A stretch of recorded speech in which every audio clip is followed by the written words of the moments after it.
નમસ્કાર. આપણે રોજબરોજ કેટલી બધી જાહેરાતો અને સૂચનાઓ જોતા હોઈએ છીએ, બરાબર? પણ શું આપણે ક્યારેય અટકીને વિચાર્યું છે કે એક નાનકડી સૂચના પણ આપણને કેટલી બધી સ્પષ્ટ અને સચોટ માહિતી આપી શકે છે? ચાલો, આજે આપણે ઉર્મી હોસ્પિટલની એક આવી જ જાહેર સૂચનાને ઉદાહરણ તરીકે લઈએ અને સમજીએ કે અસરકારક રીતે વાત કેવી રીતે પહોંચાડાય છે. ચાલો, શરૂ કરીએ. જુઓ, શરૂઆત કેટલી સીધી અને સચોટ છે. ધૂળેટી નિમિત્તે. બસ આ 3 શબ્દો આખી સૂચનાનો પાયો નાખી દે છે. આનાથી આપણને તરત જ ખબર પડી જાય છે કે આ જાહેરાતનું કારણ શું છે અને કયા સંદર્ભમાં છે. એટલે કે આગળની બધી જ માહિતી આ તહેવાર સાથે જોડાયેલી છે, કોઈ જ ગૂંચવણ નહીં. તો આ સૂચનાનું મુખ્ય કારણ શું છે અને એ ખરેખર શું કહેવા માંગે છે? ચાલો, હવે આપણે આ 2 મૂળભૂત પ્રશ્નોના જવાબ શોધીએ. કોઈ પણ સારી સૂચનાનું આજ તો હાર્દ હોય છે. ધૂળેટી એટલે કે રંગોનો તહેવાર, ઉજવણીનો દિવસ. પણ અહીંયા આ માત્ર એક સાંસ્કૃતિક ઉલ્લેખ નથી, એની પાછળ એક વ્યાવહારિક કારણ પણ છે. તહેવારના દિવસે સ્વાભાવિક છે કે રોજિંદા કામકાજમાં ફેરફાર થાય, અને આ વાત હોસ્પિટલ જેવી અત્યંત જરૂરી સેવાને પણ લાગુ પડે છે. અને આ રહ્યો આખી સૂચનાનો મુખ્ય સંદેશ: જાહેર રજા. આ 2 શબ્દો પાછળનો અર્થ એકદમ સીધો અને સ્પષ્ટ છે કે ભાઈ, તે દિવસે હોસ્પિટલની સેવાઓ બંધ રહેશે. કોઈ લાંબી ચોડી વાત નહીં, કોઈ અસ્પષ્ટતા નહીં, ફક્ત મુદ્દાની વાત. સારું, તો આપણને કારણ ખબર પડી ગઈ કે જાહેર રજા છે. પણ સૌથી અગત્યની વાત તો એ છે કે આ રજા ક્યારે અને ક્યાં લાગુ પડશે. આ જે વિગતો છે જે દર્દીઓ અને સામાન્ય લોકો માટે સૌથી વધુ મહત્વની છે. આ આખી જાહેરાતનો કદાચ સૌથી મુખ્ય ભાગ. તારીખ 4 માર્ચ 2026. વિચારો, જો કોઈ વ્યક્તિ આ એક જ માહિતી જોવાનું ચૂકી જાય તો આખી સૂચનાનો કોઈ અર્થ જ ના રહે. એટલે જ જુઓ, એને કેટલી સ્પષ્ટ રીતે અને અલગથી રજૂ કરવામાં આવી છે.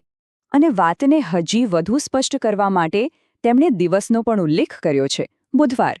આ ખરેખર એક નાનકડી પણ બહુ જ મહત્વની વિગત છે. આનાથી તારીખ જોવામાં કે કેલેન્ડર સમજવામાં કોઈ ભૂલ થવાની શક્યતા જ નથી રહેતી. આને કહેવાય પરફેક્ટ કમ્યુનિકેશન. ઓકે, તો તારીખ અને વાર બંને ખબર છે. પણ હવે સવાલ એ છે કે આ રજા કઈ જગ્યાએ લાગુ પડશે? શું એ હોસ્પિટલની બધી શાખાઓ માટે છે? સ્પષ્ટતા માટે આ જાણવું પણ ખૂબ જ જરૂરી છે. ચાલો, એ પણ જોઈ લઈએ. અહીંયા જુઓ, કેટલી સ્પષ્ટતા છે. સૂચનામાં ઉર્મી હોસ્પિટલની બંને શાખાઓનો ચોખ્ખો ઉલ્લેખ છે. એક છે માઇન્ડ એન્ડ બ્રેઇન હોસ્પિટલ અને બીજું છે વ્યસન મુક્તિ કેન્દ્ર. બંને લુણાવાડામાં છે અને બંને તે દિવસે બંધ રહેશે. આનાથી શું થશે? કોઈ પણ દર્દીને ખોટો ધક્કો નહીં થાય અને તેમનો કિંમતી સમય બચશે. તો આ બધી માહિતી ખરેખર કોના માટે છે? કોઈ પણ સંદેશ ત્યારે જ સફળ કહેવાય જ્યારે તે સાચા લોકો સુધી પહોંચે, ખરું ને? ચાલો જોઈએ કે આ સૂચના કોને ધ્યાનમાં રાખીને બનાવવામાં આવી છે. સૌથી પહેલા અને સૌથી મુખ્ય, દર્દીઓ. જે લોકોની અપોઇન્ટમેન્ટ હોય અથવા જેમને હોસ્પિટલ આવવાનું હોય, તેમના માટે આ માહિતી સૌથી વધુ નિર્ણાયક છે. આનાથી તેમનો સમય અને શક્તિ બંને બચે છે અને તેઓ પોતાની સારવારનું પ્લાનિંગ બરાબર કરી શકે છે. પછી આવે છે દર્દીઓ સાથે જોડાયેલા તેમના સગા સંબંધીઓ. તેમના માટે પણ આ એટલું જ મહત્વનું છે. પછી ભલે તે મુલાકાત માટે આવવાના હોય કે દર્દીને લાવવા લઈ જવા માટે, તેમને પણ અગાઉથી જાણ હોવી જ જોઈએ. અને છેલ્લે, જાહેર જનતા. આ એક શબ્દ બતાવે છે કે હોસ્પિટલ માત્ર તેના વર્તમાન દર્દીઓ સાથે જ નહીં, પરંતુ આખા સમુદાય સાથે વાત કરી રહી છે. કદાચ કોઈ તે દિવસે નવી એપોઇન્ટમેન્ટ લેવાનું વિચારી રહ્યું હોય અથવા કોઈ ઇમરજન્સી સિવાયની સારવાર માટે આવવાનું પ્લાન કરી રહ્યું હોય. આ સૂચના ખરેખર બધા માટે છે. ચાલો, તો આ બધી માહિતીમાંથી આપણે શું યાદ રાખવાનું છે? મુખ્ય મુદ્દા ઉપર એક છેલ્લી નજર કરીએ અને એ પણ જાણીએ કે જો કોઈને કંઈ પ્રશ્ન હોય તો ક્યાં સંપર્ક કરવો. આ એક સંપૂર્ણ સૂચનાનો અંતિમ અને ખૂબ જ મહત્વનો ભાગ છે. આ એક બહુ જ મહત્વની સ્પષ્ટતા છે. આ રજા માત્ર ને માત્ર એક દિવસ માટે છે. સૂચનામાં સાફ સાફ લખ્યું છે કે બાકીના બધા દિવસોમાં હોસ્પિટલ રાબેતા મુજબ ચાલુ જ રહેશે.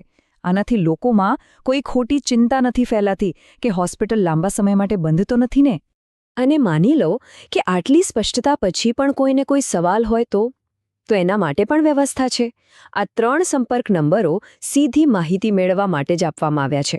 આ ફક્ત સંપર્ક નંબરો નથી, પણ એક સારા અને જવાબદાર સંચારની નિશાની છે જે લોકોમાં વિશ્વાસ પેદા કરે છે. તો આ એક સામાન્ય લાગતી સૂચનાનું વિશ્લેષણ કર્યા પછી આપણે એક મોટા પ્રશ્ન પર આવીએ છીએ. આપણા સમુદાયમાં, પછી તે હોસ્પિટલ હોય, શાળા હોય કે પછી કોઈ સરકારી કચેરી હોય, આવી સ્પષ્ટ અને સમયસર આપવામાં આવતી સૂચનાઓનું શું મહત્વ છે?